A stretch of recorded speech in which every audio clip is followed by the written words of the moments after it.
Bonjour et bienvenue sur AC Franchise TV. Au sommaire de cette édition, l'actualité de la franchise avec les piscines Christine Caron, Pizza Hut, Exim, puis un zoom sur la franchise Inkeko. Dans notre rubrique Business, laissons la parole à Jean Sampère qui nous parlera de son nouveau site, réussirmaboîte.tv. Puis dans notre rubrique Conseil d'experts, Rémi de Balman, avocat à la Cour. Sur un marché largement plébiscité par les Français, le nombre de piscines a plus que doublé ces 10 dernières années. La franchise de piscine Christine Caron, spécialisée dans la construction de piscines, tire particulièrement bien son épingle du jeu. Christine Caron, aussi connue sous le nom de Kiki Caron, a été championne de natation, recordwoman du monde du 100 mètres d'eau et médaille d'argent aux Jeux Olympiques de 1964. En 25 ans, l'enseigne de franchise de piscine est devenue un acteur incontournable du marché par son offre de bassins modulaires 100% béton. En 2009, l'enseigne a même reçu 2 prix FPP, le prix du public dans la catégorie piscine de moins de 25 000 € et le Trophée d'Or 2009 dans la catégorie innovation accessoire. Le réseau compte aujourd'hui une dizaine de franchisés et cherche de nouveaux entrepreneurs pour ouvrir de nouvelles boutiques, notamment sur les villes de Lyon, Marseille, Orléans, Strasbourg, Mulhouse, Tours, Avignon et Dijon. Pizza Hut, la franchise de vente à emporter et de livraison de pizza, continue son développement et a ouvert de nouveaux points de vente. À Troyes, Pierre-François Philippe implante son Pizza Hut dans cette ville de 50 000 habitants. À Saint-Étienne, le développement de Pizza Hut France accélère depuis le passage en master franchise. À Montgeron, dans le 91, Olivier Durda et David Landreau lancent leur 5e point de vente. Le réseau de franchise Pizza Hut France accélère son développement et prévoit plus de 20 ouvertures cette année. Comme chaque année, le réseau Exim s'est réuni pour sa convention, moment de bilan, de partage, d'expérience, mais aussi de détente. Cette année, Exim a eu le plaisir d'accueillir 2 personnalités du monde de l'immobilier. Première personnalité, Henri Buzy-Cazot, président de l'École supérieure des professions immobilières et ancien délégué général de la FNAIM, a ainsi présenté sa vision du marché de l'immobilier en général et des diagnostics immobiliers en particulier. Deuxième personnalité à être invitée, Bruno Dumont, délégué général de la Fédération interprofessionnelle du diagnostic immobilier, a présenté au réseau Exim tout l'intérêt d'un organisme professionnel au service des intérêts des professionnels du diagnostic immobilier et des clients. Les gérants des cabinets Exim ont participé activement à des ateliers thématiques visant à l'amélioration continue et au perfectionnement des pratiques professionnelles au sein du réseau. Inkeko, franchise de vente de cartouches d'encre recyclées pour imprimantes, propose un service écologique que les clients achètent volontiers car ils participent à la préservation de l'environnement et font également des économies dans leur budget de consommables. Le concept en quelques mots. Inkeko est spécialisé dans la vente de consommables d'impression pour photocopieurs, fax et imprimantes. Simple et percutant, le franchisé ne subit pas les contraintes techniques du recyclage proprement dit. La franchise Inkeko offre donc à ses partenaires les avantages et la rentabilité du marché du recyclage sans les inconvénients du métier. La vente de cartouches d'impression recyclées présente un avantage indéniable pour le consommateur, puisque jusqu'à 60% d'économie pour les particuliers et jusqu'à 40% pour les entreprises. Inkeko est une franchise rentable, une marge brute de 70% avec un retour sur investissement rapide, environ 18 mois. Simple, puisque ouvrir une franchise Inkeko ne nécessite pas de compétences particulières. La formation et l'assistance vous aideront à pérenniser votre activité. Et enfin, une franchise à faible coût. Un seul salarié suffit pour faire tourner le point de vente de 30 mètres carrés. Dans la rubrique Business maintenant, comment créer et gérer son affaire? Faut-il créer en solo ou rejoindre un réseau? Comment choisir le bon réseau?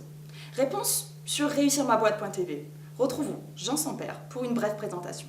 Vous voulez créer votre entreprise, Réussir ma boîte vous aide à créer votre boîte, à gérer votre boîte. Vous hésitez entre créer en solo ou rejoindre un réseau. Là aussi, Réussir ma boîte vous aide à faire le bon choix. Enfin, peut-être allez-vous vous demander quel est le réseau qui est fait pour vous.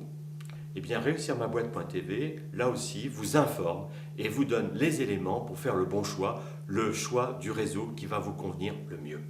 Dans notre rubrique Conseil d'experts maintenant, retrouvons Rémi de Balman, avocat à la Cour. Rémi de Balman, avocat associé du cabinet DMD et dédié aux têtes de réseau, accompagnement, création des réseaux et conseil et défense des franchiseurs et futurs franchiseurs. Et donc, il n'est pas rare qu'on nous demande mais pourquoi un village des experts et finalement aussi pourquoi des avocats présents sur un salon de la franchise. Alors prenons quelques instants pour y répondre et pour essayer de justifier notre place, qui pour moi m'apparaît évidente. Il est vrai que si on va sur le salon de l'auto, par exemple, on voit des beaux modèles, on voit des bolides, on voit des voitures de collection ou des voitures absolument superbes. Et puis il n'y a pas d'école de conduite. Mais pourquoi? Parce que tout le monde sait que pour conduire une voiture, il faut un permis.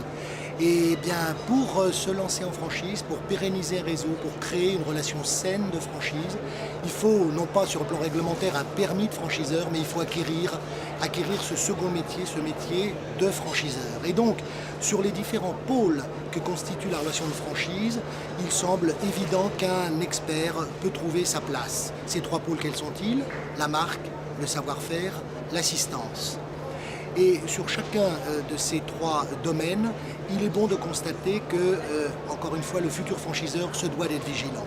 La marque, quelques mots, un réseau ne se construit et n'est pérenne que s'il a, dans la phase de constitution de son réseau, protégé sa marque, fait en sorte que ce qui sera l'enseigne, ce qui sera le porte-drapeau, le vecteur de son développement, l'image de sa marque soit elle-même bien garantie. Et un seul exemple qui pourrait jurisprudentiellement donner sens, un réseau peut se voir attaqué par ses franchisés, peut se voir reprocher de ne pas avoir suffisamment garanti sa marque, droit sur la marque, une marque susceptible d'être reproduite et une marque sur laquelle la tête de réseau a elle-même l'ensemble des droits, soit de propriété, soit au travers d'un contrat de licence. Donc vous le voyez bien, contrat de franchise intègre droit sur la marque et là encore un besoin d'expertise. Sur le savoir-faire, qui est quand même le cœur du métier de franchiseur, celui pour lequel il va pouvoir générer des relations de partenariat, nécessiter évidemment, au plan de l'expertise, de vérifier le caractère substantiel, identifier de ce savoir-faire pour en faire un élément central d'un contrat de franchise afin qu'effectivement cette relation soit une relation qui repose sur un savoir-faire réel. Un savoir-faire qui également doit avoir comme caractéristique d'être secret. Le savoir-faire de chacun de ces franchiseurs, il n'est pas étalé au grand jour, il est au contraire protégé. Il l'est à travers des clauses de confidentialité, souci du franchiseur ou du futur franchiseur de faire en sorte que ce savoir-faire soit bien protégé, avec pour chacun des réseaux le souhait et le souci de faire en sorte qu'on transmette un savoir-faire à ses franchisés et que des membres extérieurs au réseau ne puissent pas bénéficier par des formes de captation ou parasitisme de données et de confidentialité, et des éléments de confidentialité qui feraient que ce savoir-faire serait dilué. Et puis troisième pôle, l'assistance. Là encore, pourquoi des experts? Eh bien parce qu'on ne s'improvise pas une tête de réseau pérenne sans avoir eu une vraie réflexion sur les outils de l'assistance, sur les moyens par lesquels on va justifier et légitimer les redevances que l'on va prélever sur ces franchisés qui sont des partenaires à qui on apporte un certain nombre d'éléments.